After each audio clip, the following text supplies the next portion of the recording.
बापू आशाराम जी के खिलाफ साजिश और उनकी जेल में रहने की क्या है सच्चाई। जन जागरण मंच में आपका स्वागत है। आज हम आपको एक ऐसी साजिश के बारे में बताएंगे जो हिंदू धर्म और भारतीय संस्कृति के खिलाफ रची गई। इस साजिश का शिकार बने बापू आशाराम जी, जिनका अपराध केवल इतना था कि उन्होंने लाखों लोगों को व्यसन, धर्मांतरण और पाश्चात्य संस्कृति से दूर किया। जानिए कौन है वे लोग जो नहीं चाहते कि बापू जी जेल से बाहर आएं। बापू आशाराम जी की क्रांति।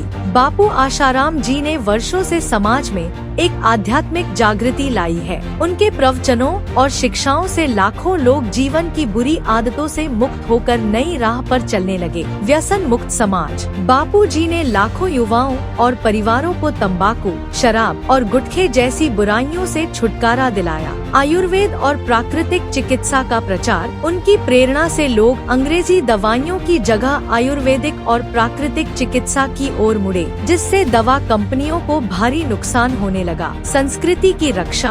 बापू जी ने वैलेंटाइन डे के खिलाफ माता पिता पूजन दिवस की शुरुआत की, ताकि युवा भारतीय संस्कृति को अपनाएं। क्रिसमस के दिन तुलसी पूजन दिवस मनाकर भारतीय परंपराओं को बढ़ावा दिया। बापू जी के इन अभियानों से लाखों लोग स्वाभिमान के साथ अपनी जड़ों से जुड़ने लगे और यही बात कुछ बड़ी ताकतों को चुभने लगी। किसे था बापू आशाराम जी से खतरा? बापू जी का प्रभाव जितना बढ़ता गया, उतना ही उनका विरोध करने वाले लोग सक्रिय हो गए। आइए जानते हैं वे कौन लोग हैं जिन्हें बापू जी से खतरा था। मल्टीनेशनल कंपनियां। बापू जी ने लोगों को आयुर्वेद अपनाने और विदेशी उत्पादों से दूर रहने की शिक्षा दी। इससे फार्मास्यूटिकल कंपनियां, अंग्रेजी दवाई बनाने वाली कंपनियां और विदेशी बेवरेज कंपनियों को भारी नुकसान हुआ। शराब और तंबाकू उद्योग। बापू जी के आह्वान पर लाखों लोगों ने शराब, तंबाकू, गुटखा जैसी बुरी आदतों को छोड़ दिया। इससे शराब और तंबाकू उत्पाद बनाने वाली कंपनियों का कारोबार बुरी तरह प्रभावित हुआ।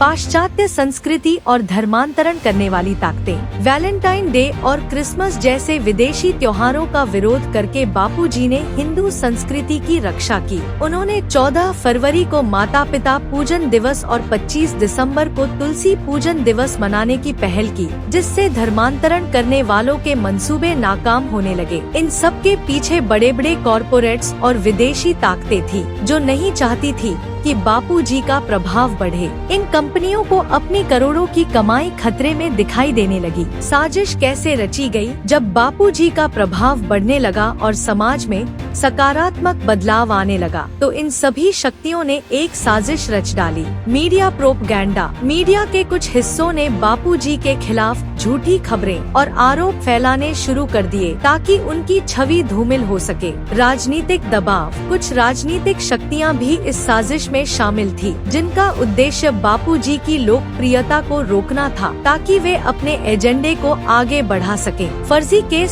साजिश के तहत बापू जी के खिलाफ एक फर्जी मामला दर्ज किया गया और उन्हें जेल में डाल दिया गया। यह मामला केवल इसलिए बनाया गया ताकि उनकी आवाज को दबाया जा सके और वे समाज को जागरूक न कर पाए। बापू को जेल में रखने की साजिश इसलिए सफल हुई क्योंकि इन सभी शक्तियों ने मिलकर एक मजबूत रणनीति बनाई थी। बापू आशाराम जी के जेल में रहने के पीछे की असल वजह। बापू आज भी जेल में इसलिए हैं क्योंकि उनकी मौजूदगी से उन ताकतों का कारोबार ठप हो रहा था, जो समाज को नशे, पाश्चात्य संस्कृति और धर्मांतरण की ओर धकेलना चाहती थी। तो दोस्तों, इस वीडियो को ज्यादा से ज्यादा शेयर करें, ताकि हर कोई इस साजिश के बारे में जान सके। अगर आपको यह वीडियो पसंद आया हो तो इसे लाइक करें, शेयर करें और हमारे चैनल जन जागरण मंच को सब्सक्राइब करें। साथ ही कमेंट्स में अपनी राय जरूर दें कि आपको यह जानकारी कैसी लगी। धन्यवाद। जय सनातन धर्म।